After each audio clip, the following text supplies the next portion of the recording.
여러분, 형제 자매와의 관계는 참 묘합니다.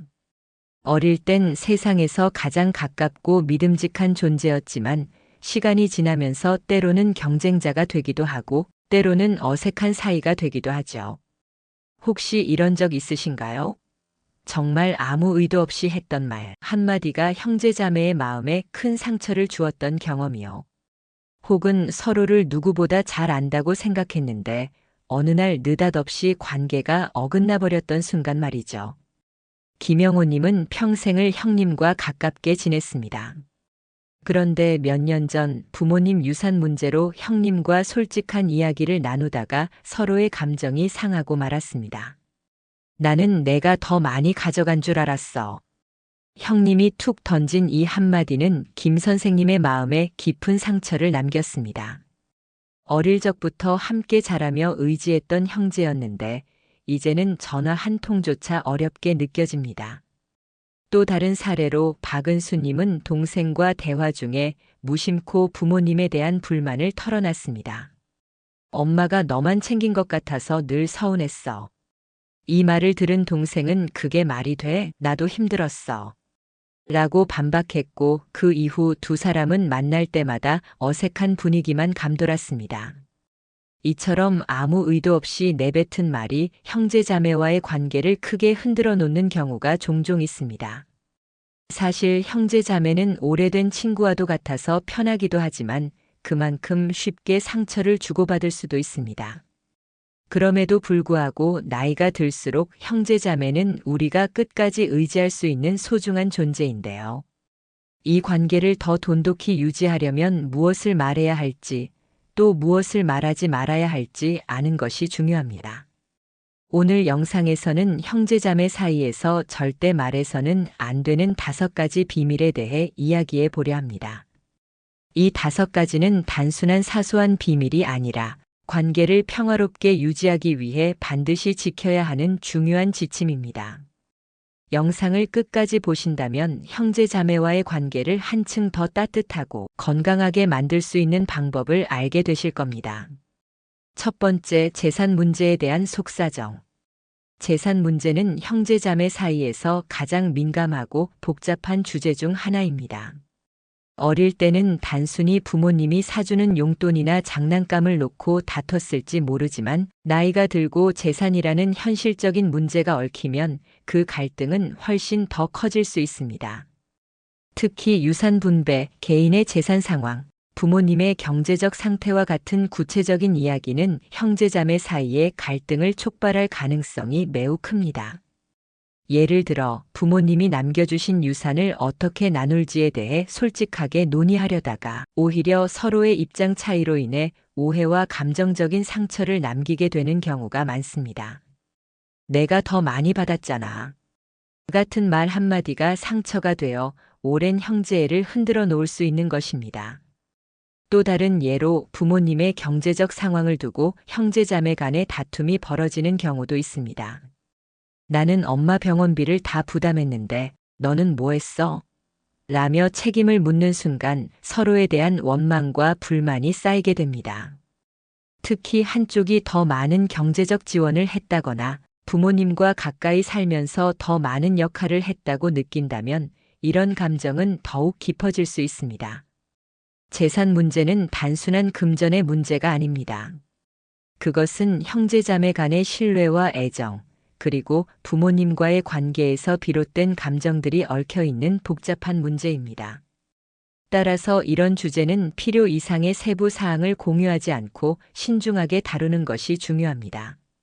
모든 형제자매가 각자의 입장에서 조금씩 양보하고 감정보다는 현실적인 해결책을 모색해야 합니다.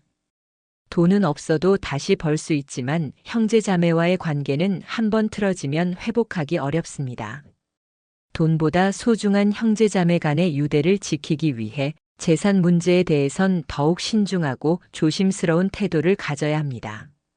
때로는 말을 아끼는 것이 관계를 지키는 최고의 방법일 수 있습니다. 두 번째, 부모님에 대한 불만. 부모님과의 관계에서 느꼈던 불만이나 과거의 상처를 형제자매와 공유하는 것은 오히려 더 큰 오해와 갈등을 불러일으킬 수 있습니다. 형제자매는 같은 부모 아래에서 자랐지만 부모님을 바라보는 시각과 경험은 각자 다를 수밖에 없습니다. 예를 들어 한 사람은 부모님으로부터 더 많은 사랑과 관심을 받았다고 느낄 수 있는 반면 다른 사람은 늘 소외감을 느꼈을 수도 있습니다. 이런 차이가 있는 상황에서 엄마는 항상 너만 챙겼어. 혹은 아빠는 나한테 너무 엄격했어. 같은 말을 꺼내면 형제자매는 자신의 입장에서 이를 반박하거나 변호하려 할 가능성이 높습니다. 결과적으로 서로의 경험을 부정하는 상황이 되면서 대화는 오히려 감정적인 다툼으로 번질 수 있습니다. 특히 부모님에 대한 비판은 형제자매 간의 감정적 거리를 더욱 넓힐 수 있습니다.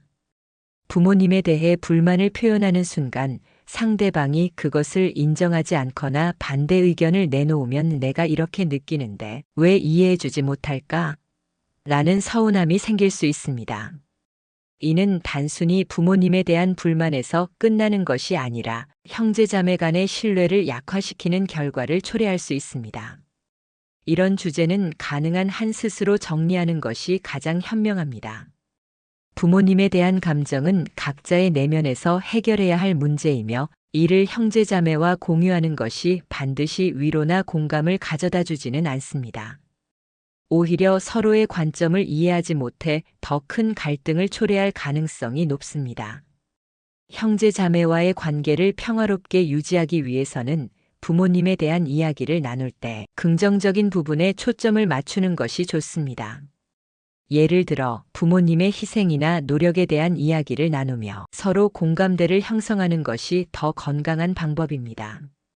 부모님에 대한 불만은 스스로 품고 긍정적인 기억을 나누세요. 이는 형제자매 간의 관계를 더욱 깊고 단단하게 만들어줄 것입니다. 세 번째, 형제자매 간의 비교와 서운함. 엄마 아빠는 너만 더 챙기셨잖아. 난 항상 내 그림자 같은 존재였어. 이런 말들은 과거의 감정을 다시 떠올리게 하고 지금의 관계를 어색하게 만드는 원인이 될 수 있습니다. 어린 시절의 서운함을 꺼내는 순간 형제자매 간의 관계는 다시 과거의 갈등 속으로 빠져들기 쉽습니다. 특히 어릴 적 느꼈던 부모님의 차별이나 형제자매 간의 비교는 각자의 입장에서 해석되기 마련입니다. 한 사람은 내가 더 힘들었다 고 주장할 수 있고 다른 사람은 난 그런 걸 느낀 적이 없다고 반박할 수 있습니다. 이런 대화는 감정을 풀어내기는커녕 오히려 서로의 경험을 부정하는 결과를 초래할 수 있습니다. 성인이 되어도 이런 과거의 비교와 서운함이 해결되지 않은 채 남아있다면 그것은 현재의 관계를 복잡하게 만들 수 있습니다. 왜 그때 나한테 그렇게 했어? 라며 과거를 다시 소환하는 순간 이미 지나간 일들이 지금의 관계에 새로운 갈등을 불러일으킬 가능성이 큽니다.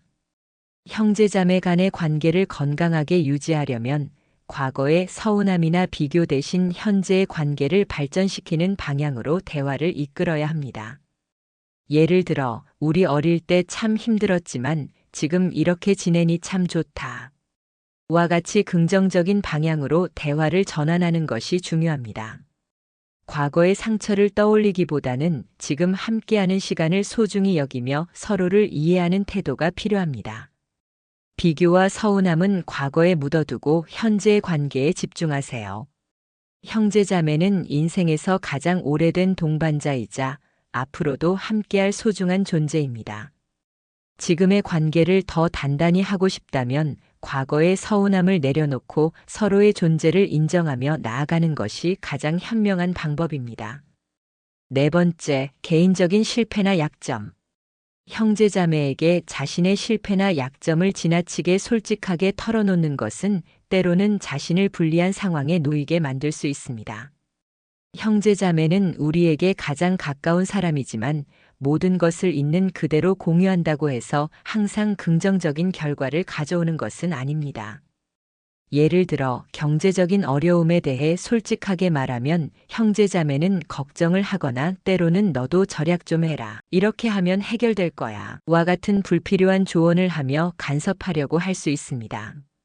또한 건강 문제를 털어놓을 경우 상대방이 과도하게 걱정하거나 자신의 상태를 판단하려 들면서 서로의 관계를 어색하게 만들 수도 있습니다. 물론 어려운 상황에서 도움을 요청하는 것은 필요할 때가 있지만 형제자매와의 관계를 유지하기 위해서는 약점을 모든 것을 드러내는 대신 선별적으로 공유하는 지혜가 필요합니다. 자신이 해결할 수 있는 문제라면 가능한 한 스스로 해결하려는 노력을 먼저 기울이는 것이 중요합니다. 약점은 필요 이상으로 드러내는 것이 아니라 적절히 숨기고 자신감을 유지하는 데서 오는 힘이 더 큽니다. 형제자매는 우리의 어려움을 이해하고 싶어 할 수 있지만 그로 인해 관계가 불편해지거나 복잡해지는 것은 서로에게 좋은 영향을 미치지 않습니다. 개인적인 실패와 약점은 조심스럽게 다루세요. 필요할 때는 도움을 요청하되 지나치게 솔직하지 않은 선에서 관계를 유지하는 것이 형제자매와의 신뢰를 지키는 데 큰 도움이 될 것입니다. 어려운 상황에서도 스스로의 문제를 해결하려는 태도는 형제자매에게 존경과 신뢰를 가져다 줄 것입니다. 5번째, 배우자나 자녀에 대한 부정적인 평가. 배우자나 자녀에 대한 비판은 형제자매와의 관계를 불편하게 만들 수 있는 민감한 주제입니다. 형제자매는 가족으로서 서로의 배우자와 자녀를 존중해 주기를 기대하기 마련입니다. 그러나 배우자나 자녀에 대한 부정적인 이야기를 꺼내는 순간 상대방은 불편함을 느낄 뿐만 아니라 자신의 가족 문제를 과도하게 해석하거나 비교하게 될 가능성이 높습니다. 예를 들어, 내 남편은 정말 책임감이 없어. 혹은 내 아이는 왜 이렇게 속을 썩이는지 모르겠어. 와 같은 말은 형제자매에게 부담감을 줄 수 있습니다. 상대방은 위로하려다 보니 자신도 모르게 조언을 하거나 간섭하게 될 수 있고, 이는 의도치 않게 갈등을 초래할 수 있습니다. 또한 형제자매의 입장에서 보면 당신의 배우자나 자녀에 대한 부정적인 이야기가 계속되면 스스로의 가정을 비교하거나 오해를 하게 될 수도 있습니다. 내 배우자는 저런 문제가 없는데 나는 왜 불만이 많지 않을까? 혹은 우리 아이는 더 나은가? 같은 생각들이 관계를 어색하게 만들 수 있습니다. 가족 문제는 내부에서 해결하는 것이 가장 바람직합니다. 배우자나 자녀와의 갈등이 있다면 그것을 직접적으로 해결하려는 노력을 기울여야 하며 형제자매에게 그 내용을 지나치게 공유하지 않는 것이 좋습니다. 형제자매는 당신의 이야기를 들어줄 수는 있지만 당신의 가족 문제를 해결해 줄 수는 없습니다. 배우자나 자녀에 대한 부정적인 평가를 삼가세요. 형제자매와의 관계를 더 단단히 유지하려면 가족에 대한 이야기는 긍정적인 부분에 초점을 맞추는 것이 좋습니다. 예를 들어, 우리 아이가 요즘 이런 좋은 일이 있었어. 와 같은 이야기로 대화를 나누는 것이 서로에게 긍정적인 에너지를 줄 수 있습니다. 가족 문제를 외부로 꺼내기보다는 서로의 가정을 존중하는 태도가 형제자매 간의 관계를 더 따뜻하고 건강하게 만들어줄 것입니다.